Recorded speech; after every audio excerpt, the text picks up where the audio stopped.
Any line is cat.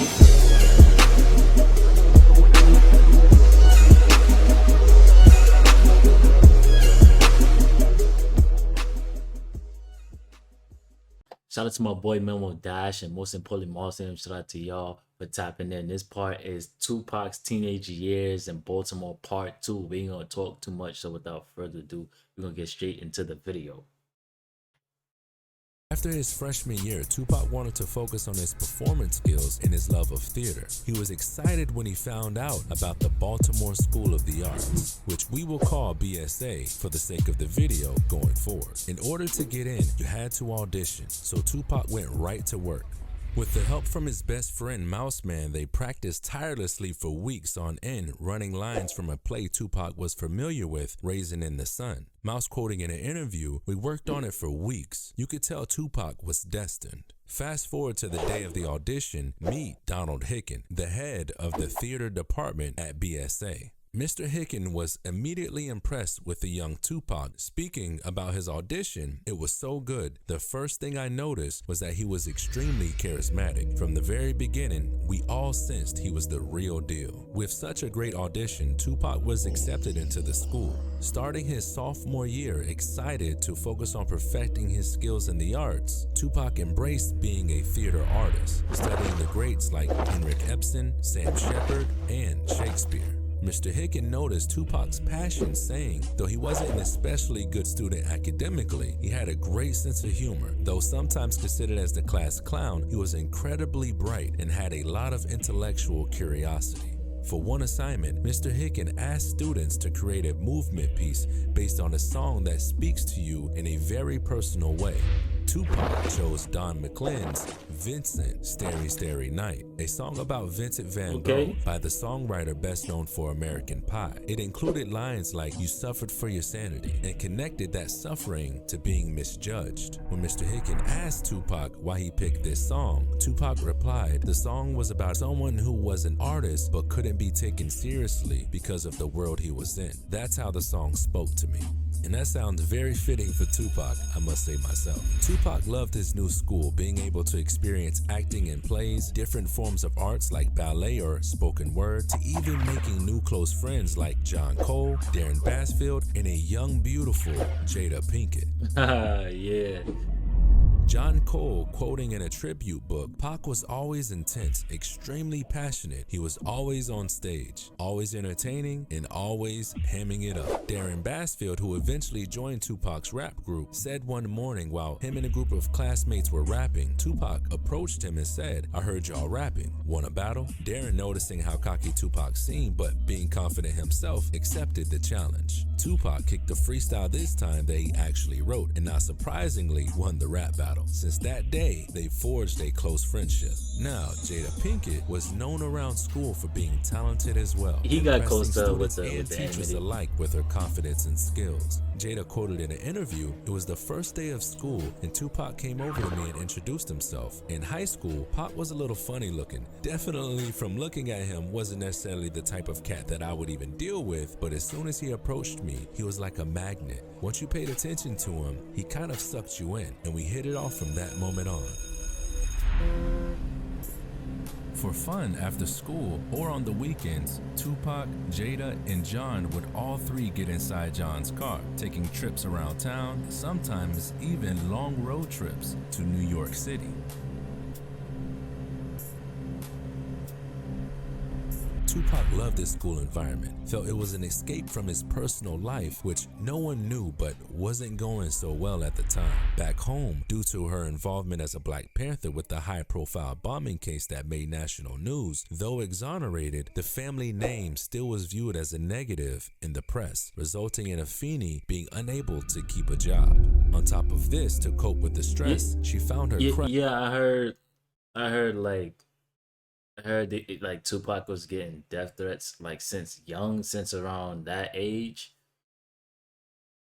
In drugs, developing an addiction, and was unable to fully support her kids financially. To help after school, including most weekends and nights, 2Pac would find a job as a stock boy for a local fish market near the Inner Harbor, bringing home the little money he made for his mom, also food for his sister.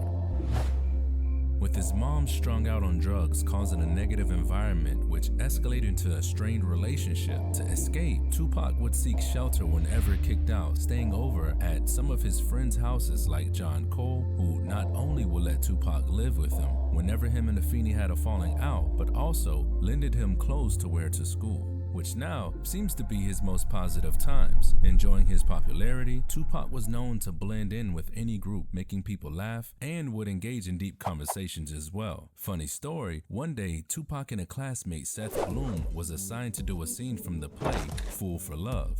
The two boys wanted to dig deep into their method acting characters, being since Seth's character was a drinker, he brought in real tequila in a jar from home. Tupac's character had a gun, so he brought a real gun to school that day as well. On stage, set to start their rehearsals, Mr. Hickens caught the smell of alcohol in the air. Noticing the jar Seth had, he walked over to smell the bottle, and he was immediately shocked, asking, "You brought tequila to school?" The boys replied, yeah, the character drinks tequila." Then he looked at the table near Tupac. "My God, you've got a gun?" Immediately forced the boys to take their items back home, replacing them with iced tea and a water pistol. I'm surprised they didn't get in trouble. On a lot of school days, Tupac didn't have money for lunch, so he spent his time instead in the library reading books. Some friends saying they think he may have read every book in the school library. Being so young, Tupac was obviously stressed living a double life. Still connected with his best friend's Mouse Man as well as others in the hood, but he couldn't express his passion for theater or his achievements at school because no one in the hood was into that and would instead view you as being corny. While at BSA, he couldn't express the dire conditions he was actually living in one way protecting his mother, but also to avoid embarrassment or shame. Despite his stressful circumstances, he managed to keep his dreams alive, forming a new rap group with Mouse Man, Darren, and another friend, Gerard Young, called Born Busy. They made tapes that are considered Shakur's first recordings with 8 songs that remain unreleased to this day. According to Mouse Man, we rapped, wrote our stuff, and worked every day. Our songs spoke about loyalty and friendship. We were big on that. Now a junior in high school, Tupac's highlight of his days was going to school, including the close brother and sister friendship he maintained with Jada, who was dealing with her own struggles no one knew about as well. At home, Jada was raised with her grandmother and mom, but struggling very bad financially. Unfortunately, her mom also started to battle her own drug addiction as well. After school to help pay bills, she started dealing drugs, and while getting caught up in the street life, she still was driven, focused on achieving her goals and acting. These struggles allowed her and Tupac to relate in ways most students couldn't. Having extreme struggles in their own personal lives brought them even closer. Tupac, though now on academic probation, his teacher, Mr. Hicken, would seem to almost marvel at the talent he possessed, saying he had big plans for him his senior year.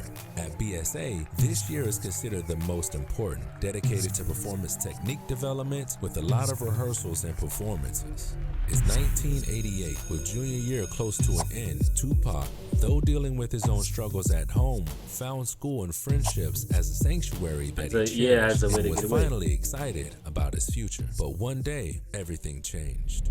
As Mr. Hicken remembers, Tupac walked into his office with tears in his eyes, bringing the sad news that he had to move to California with his mother and sister. In shock, Mr. Hickens consoled Tupac, knowing how important the school was to him. He offered to find Tupac a host family that would allow him to stay so he didn't have to leave. That way he could continue his passion for the arts. But a crying Tupac declined, saying, "I have to go. I have to be there for my sister," that he couldn't abandon his family.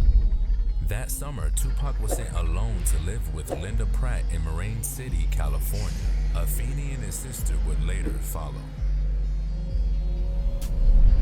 The time Tupac experienced in Baltimore was important to the artist, actor, and entertainer he would eventually become and who we all would grow to love. If you like this video, make sure you subscribe for more.